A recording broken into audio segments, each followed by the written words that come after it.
Hello বন্ধুরা, তোমরা সবাই কেমন আছো? আশা করি ভালো আছো। আমি কল্পনা। আমি আজকে রান্না করছি পুঁটি মাছ দিয়ে, ফুলকপি দিয়ে। ওই ছোটো ছোটো পুঁটি মাছ ওনাকে কে দিয়েছে, আমাদের ঘরের লোককে নিয়ে এসছে। আমি বললাম ফেলে দাও, আমি পারবো না কাটতে, রান্না করতে। দিয়ে বললো চলো হাতে হাতে কেটে নিচ্ছি দুজনা, এমনি করে রান্না করো। দিয়ে বলছি কি চলো তাহলে। দিয়ে কেটে ধুয়ে নিলাম পুঁটি মাছগুলোকে। আর রান্না করার জন্য আমি প্রথমে দিয়ে দিলাম গোটা জিরে তেলের উপর, তেলটা গরম করে।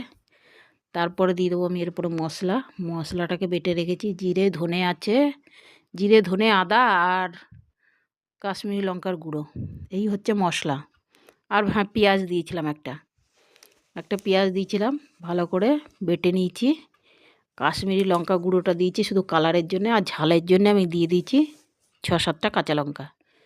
দিয়ে দেবো এর তো পরিমাণ মতো নুন, হলুদ দিয়ে মশলাটাকে ভালো করে কষাবো যাতে তেল ছেড়ে দেয়।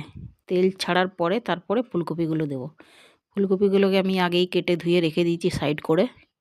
মশলাটাকে আগে কষিয়ে নিই, ভালো করে লাল লাল করে কষাবে। পরিমাণ মতন হলুদ দিয়ে দেবে, যেরকম তোমরা খাও, মানে যেরকম সবজিটা হবে, যেরকম মাছ সেরকম হলুদ নুন লঙ্কা বুঝে দেবে। তা দেখো মশলাটা তেল ছেড়ে গেছে আমার।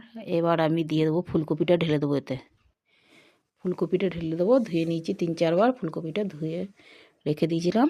এবার ফুলকপিটা ঢালার পরে একটু নাড়িয়ে চাড়িয়ে মিশিয়ে নেবো। তারপরে এতে দিয়ে দেবো পুঁটি মাছটা দিয়ে একটু নেড়ে চেড়ে ঢাকা দিয়ে দেবো যাতে ফুলকপিটা গলে। পুঁটি মাছ তো ধরো ভাজলাম না, কাচ্চাই মাছটা। আর মাছটা এরকম করে রান্না করলে ভালো লাগে বললো। আমি কোনো দিন রাঁধি না এরকম করে, দিয়ে ওর বুদ্ধিতে রান্না করলাম, দেখছি না খেয়ে ভালোই লাগলো। এবার এই মশলার মধ্যে একদম ছোটো ছোটো মাছগুলো দেখো, এই আর কি ভাজবো, দিয়ে বলছে যে এরকম করে রান্না করো, দেখো ভালো লাগবে। দিয়ে ঢাকনা চাপা দিয়ে দেবো আমি, একটু জল দিয়ে, কোনো রকম একটু জল দেবো যাতে ফুলকপিগুলো গলে।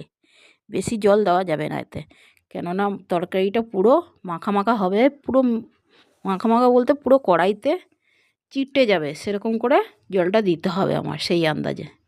দিয়ে আন্দাজ মতন আমি একটু জল দিয়ে ঢাকনা চাপা দিয়ে দেবো, ঢেকে দেবো এটাকে। ঢেকে লো আছে আস্তে আস্তে হতে দেবো। দিয়ে মাঝে একবার নাড়িয়ে দেবে তোমরা, সেটা দেখানো হলো না। মাঝে দুবার একবার নাড়িয়ে দেবে। খুলে নিয়ে দেখো আমার একদম কড়াইতে চিটিয়ে দিয়েছি, ভালো লাগছে।